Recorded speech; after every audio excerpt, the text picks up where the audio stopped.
Hi there and welcome to Green Shoe Conversations, episode 28. I'm Stephanie Cochran, the Executive Director for the Green Shoe Foundation, and I am so excited you guys are joining us today. I get to present to you my whole team. So here we are. Hey guys, how are y'all? Good morning. Good Doing morning. good. I've got Miss Teresa Deck, our clinical director, with us. Good morning. And then I've got Mr. Steve Brinkworth, one of our therapists, and I've got Miss Rebecca Holt, so another one of our therapists with us. And happy December, by the way. So kind of time frame reference, cold, dreary, good December day here. And as we're entering this month, there's something kind of that we've been talking about as a team really for a little bit now that we really want to kind of talk about during the holidays and this time. And it's fascinating ever since we started talking about this topic, how I have seen more and more news articles, other people talking about how to deal with grief during the holidays. And also the kind of grief that we're going through in this pandemic time as well. And so I do find that fascinating that has been such a hot topic that people are wanting to talk about, explore, and the resources that are coming out to help support people, which we'll get into that here in a little bit at the end. So to kind of get started though, Rebecca, why don't you just kind of talk a little bit about what grief is?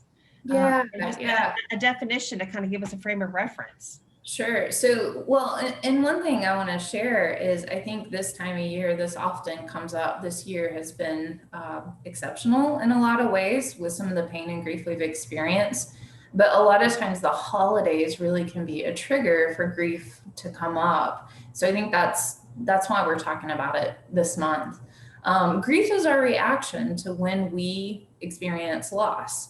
It's part of the human experience because it's something all of us will experience, the pain of losing something, someone. That can be accompanied by the feelings of pain, guilt, anger, even some joy and love. If we look at the 8 basic emotions, whenever we experience grief, we go through an adjustment period, sometimes with grief, of adjusting to a world without that person or that thing or that connection. And so really that grief is our reaction to loss. So you mentioned though, grief encompasses a lot of different things with loss. What are those kind of types of grief, or, you know, what kinds of things fall into that category? Steve, how would you kind of describe that? So there's several different things, just like Rebecca had mentioned.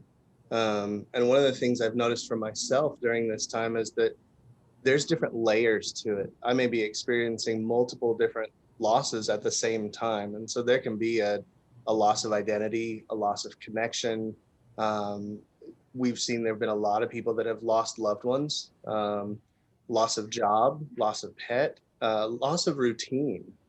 I know for myself, connection has been a huge one in thinking about the holidays, that we're so disconnected right now physically from each other that it's really changed how we engage in this holiday season. And so there's absolutely been some grief that's come up related to that sense of loss of connection from family, from friends, from what's been tradition. So losing those really powerful routines. We talked earlier about an Advent calendar that our church put out, and it's a gorgeous Advent calendar, but I also miss those Christmas services. There's a loss in having that opportunity to connect with community in such a meaningful way. Some of those losses can be very sudden and unexpected. Some of them we may know about and witness the whole process from beginning to end. So those losses can happen in a number of different ways. And I think this is something that everybody is feeling this year. There is some sense of grief, you know, for everybody. Like you just said, just alone with the loss of connection. Teresa, you were talking about the other day about how there's such a grief with just the loss of connecting, you know, with people. And yes, we've said over and over how great video chat is, and it's really provided some of that, but it is just not the same. It is not the same. That human physical connection and contact is very much an important part of who we are as humans, physically touching. And so that is a great loss for us. And I know after Thanksgiving, it's like, I just wanted to get back to work. It's like, wanting to avoid that feeling of aloneness and pain and the awareness that this isn't the same and grieving that. And so what can I do to avoid that? Going to work. And so how can we be kind to ourselves when we're feeling that loss? And because we all are, it's impacted everyone worldwide, not just here, but worldwide. Right. That sense of community loss. And when I say community, I mean everything from our work family, your families, the cities we live in, and then even nationwide. There's just that communal sense of grief with everything. And again, kind of going back to what you were saying, Rebecca, I mean, this year has brought some pain with death. I know for me, I've had some, loss with losing some family members. It's been very painful, and not being able to have the funerals and get together, or not being able to see people, in those last couple of days and have that, has been hard because I didn't get that sense of being able to say goodbye, whether it was through some kind of memorial service or, actually seeing the person. So it's definitely been hard. And the holidays bring that out, even more. Absolutely, because it's a time that families usually connect. And so when you can't, also the end of the year is another thing. I've seen several emails just in my box the last couple of days about, let's look at 2020 and review it. It's like, oh, wow. Who wants to do that? Right. That's a long list. It is, but reviewing, and I loved what Kessler said when we watched some of his talk about grief, and what he said that after the grief, after the trauma event, in which it's been a long extended in March, who knew in March when we had to quit that again in December we would be quitting? And so he's talking about either experiencing post-traumatic stress or post-traumatic growth. And so, and I love that. So how can we grow from this grief? Because grief is a process that that allows us to grow and to make meaning and connect with that relationship that we've lost. So yeah, and again, like you said, that's one of the gifts. But kind of go back, Teresa. How do we learn how to grieve?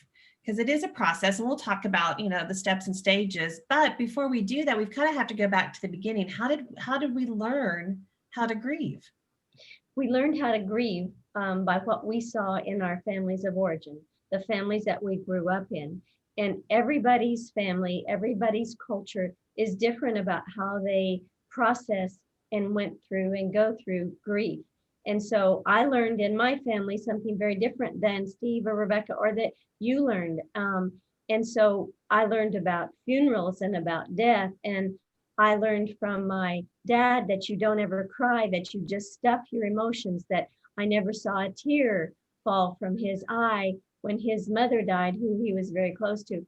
And so I learned that that men don't cry. They don't share their grief. And then I learned some out of control behaviors by some other family members. And I learned that was it important to remember and to honor the death of a loved one. And man, in a small town, everybody was at the funeral.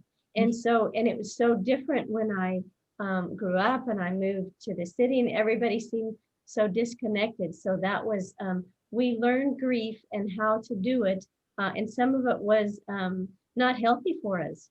And so some of those different ways. So what are some of the ways that you all learned grief, how to experience and process your grief in your families?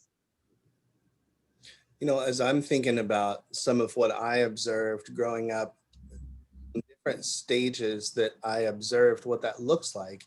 My mom is a Methodist minister, and so there were several aspects of ritual that I got to see for the process of grieving, with services and with prayer and connection. Um, and part of what I learned about grieving was to be there for others. Mm. Also taught me that um, I need to find my own way to manage my grief.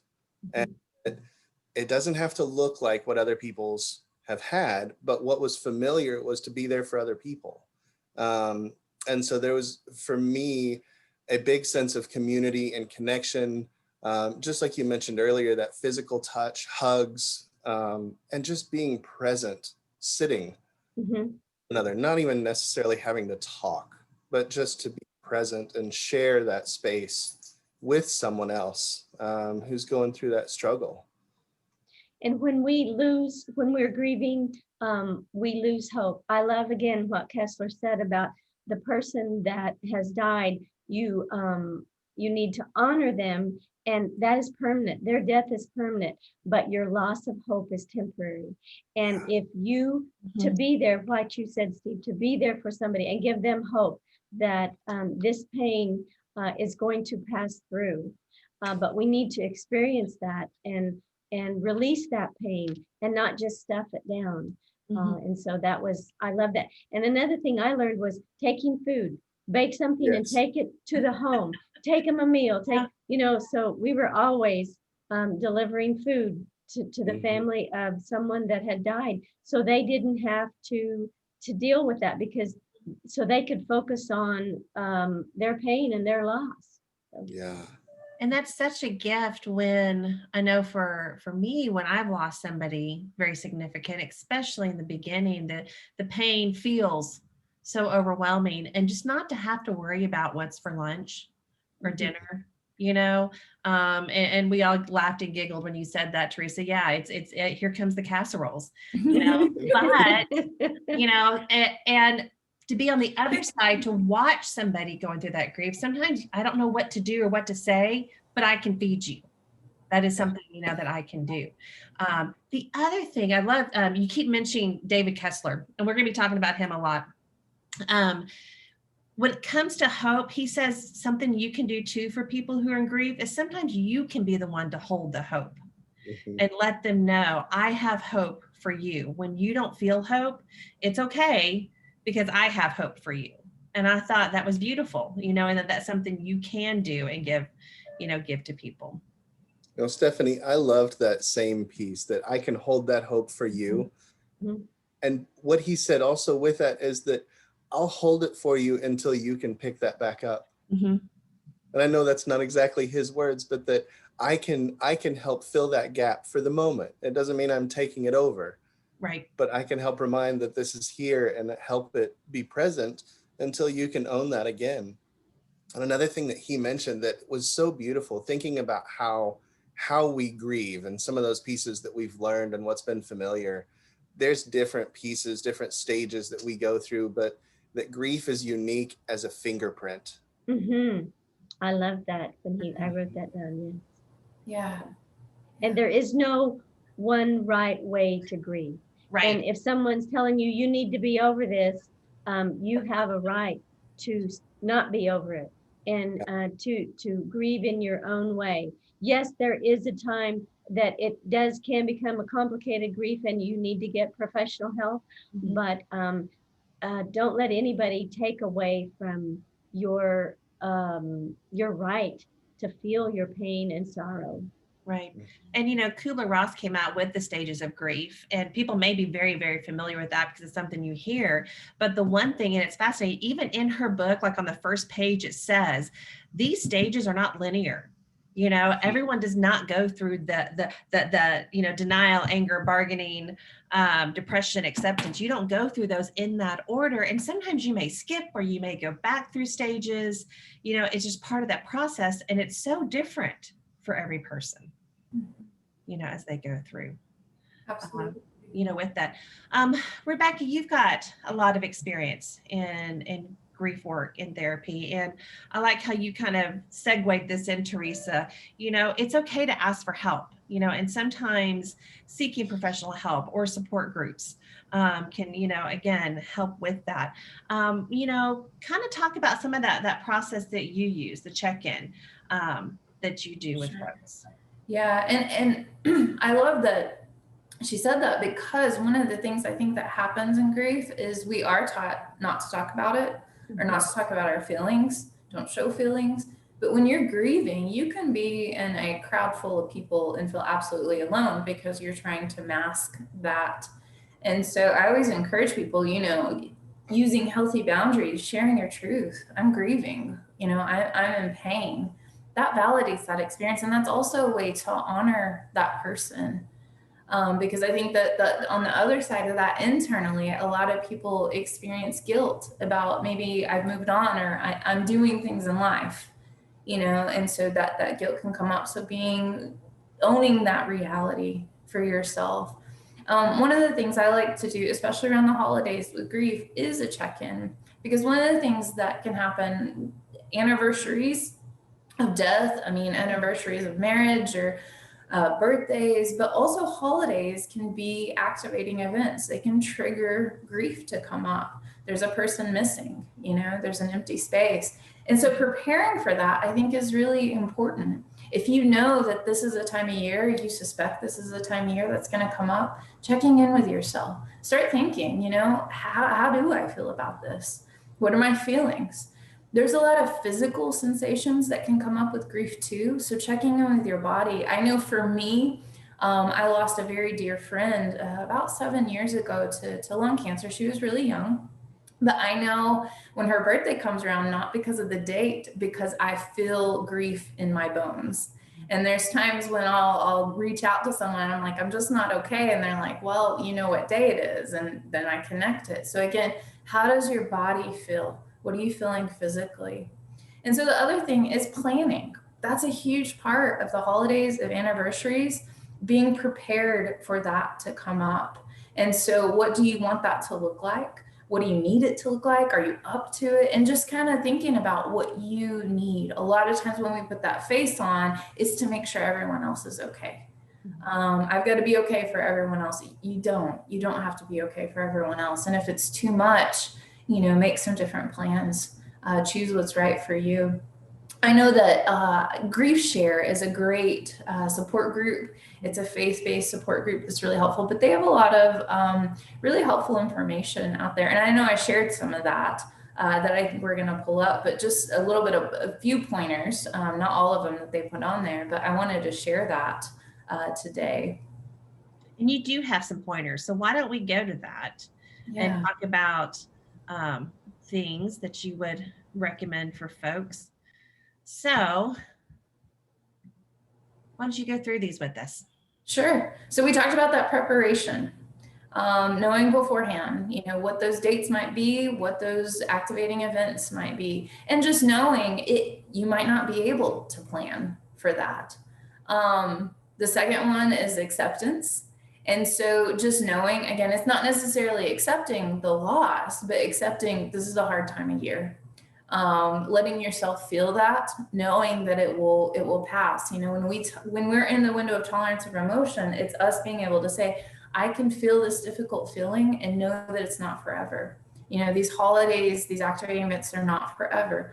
And then socialize. Oftentimes when we're feeling, it's so exhausting to put a face on that we'll hibernate, we'll isolate. And so a lot of times saying, you know, can I go be present and be authentic to what I'm feeling right now, but allow connection with others. Right now, that might look a little different, but that might be being on a support group, virtual support group. That may be calling someone, but finding ways to connect with others so you don't have to just deal with that on your own. And then the next one, I like trimming because I saw that and I was like, oh, I mean, it's literal, but figurative. But you know, if there's something, say you're putting up your Christmas tree and there's an ornament that every time you pass it, there's a wave of emotion. Sometimes that's a feeling that people want to experience. We have some ornaments on our tree that honors people that have passed. But sometimes that's too much, and that's okay. You can set that aside. It might even be a dish at Christmas dinner that you don't want to have this year. Or maybe you do absolutely want to have it because it was that person's favorite dish. Get up and move. Physical exercise is really important. Again, it's hard this time of year. We're not always eating like we should, but we're not always moving like we should. But those two things can be really helpful for your emotional health. And then that support, reaching out, finding that person you can call. I always, whenever you think about your support system, I always encourage people, tell that person they're your support system. You know, if I get really down, you're the person I'm going to text or call. Is that okay with you? So they know that's coming. They know what that phone call or that text is about. And then I think there's one more that's so important. Yes. Set boundaries. We talk about that all the time at Green Shoe. But again, if you're planning to change things, let your friends and family know, this is what I need. This is what I can do. I cannot do this.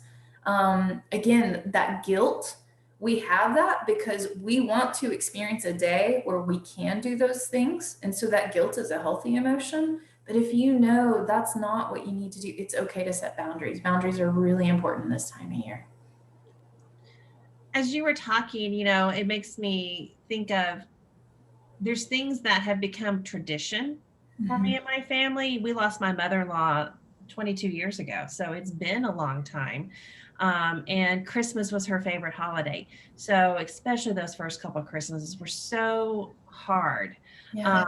But having the ornaments, having the traditions, now when we put the ornaments on the tree, I feel more passion and love come up, and those feelings, you know, still a sadness, and anger will creep up. I'm angry she's not here. I'm angry she, can't be here with us. But, the stories and the funny things that used to happen, those tend to be more the memories that are coming up now. Yeah. And one of the things that David Kessler talks about, he's my go-to guy for grief. His books, his interviews, his support groups that he's hosting. I know we're going to talk about that, but he talks about finding meaning. That's the name of one of his books that we're going to be talking about. But finding meaning in those things is a way to mourn, but to also honor that person, to experience that hope. And if you think about our traditions, it's how we form our own identity. If we did the same exact thing that our family did 100 years ago, it wouldn't be ours, it would be theirs. But we've taken those things and they've trickled down to our present, and we've made it our own to honor them of what they've given us. When you said that meaning you were talking about, I'm thinking of this little heart necklace that I have on today. It was my grandmother's, and that the meaning that comes to this is, it's not the necklace, but it's Grandma Ethel, that this was hers. And I connect with her and that love that I felt from her, making meaning, and just how precious that those individuals and our relationships with them were and still are. I still can remember with fondness Grandma Ethel. So. Yeah, I want to share too, hearing you say that, Teresa, my friend that passed away, her name was Nicki, but her sister, who's a great friend of mine, we formed a thing called Team Nicki, and we raised tens of thousands of dollars for the American Lung Association. And it has been one of the most cathartic, meaningful ways to honor her. I mean, her name is like a national thing now because of the money we get to raise. And we've been able to find meaning in that for us, our identity in that grief.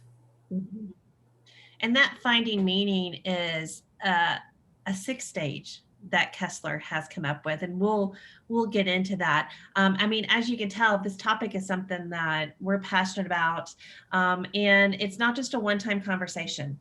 This is something that we want to spend some time on and going through over the next couple of weeks. But I do want to say there's so many resources out there.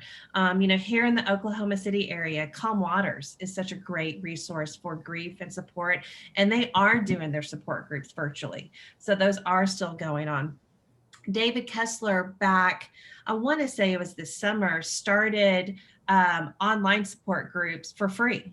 and it's grief.com. Simple website. People can go on and sign up for these support groups, led by professionals. That is just a resource. So we want to encourage people to get out there and make sure that they're looking. And all of these you can find on our website too, under our resource page. So you don't have to remember everything exactly. Anything else you guys want to kind of wrap up with before we close today's conversation, knowing that this is going to be an open conversation for us for the next couple weeks? Stephanie, one of the things that comes to mind is just the fact that this whole process, just like you mentioned, we're going to continue this, that grief is something that we continue to deal with. And just like we've mentioned, it's non-linear. Something I used to talk about with people, and I've felt it myself very much, is that the process of grief in some ways is like a dance. I take a step in one direction, I may take a step in another direction. Sometimes I may step on my own toes. Sometimes I might step on somebody else's in the process, but this is something that we are trying to manage and work through, and the conversation continues. It keeps going, and that's a crucial piece of that grief, to keep it flowing so that it doesn't get stuck, and we're able to continue to allow those feelings to move and process and to heal. Right. And I have the right to be in whatever stage I'm in. I think that's the important part too, with that. So, hey guys, thanks for joining me today and continuing this conversation over the next couple of weeks. We'll get to keep coming together. And we hope that you guys will join us as well. Again, if you need to get a hold of us, greenshoe.org is our website. We would love to hear from you, and anything that you have questions on, especially during this time, that you want us to talk about. So we will catch you guys next week.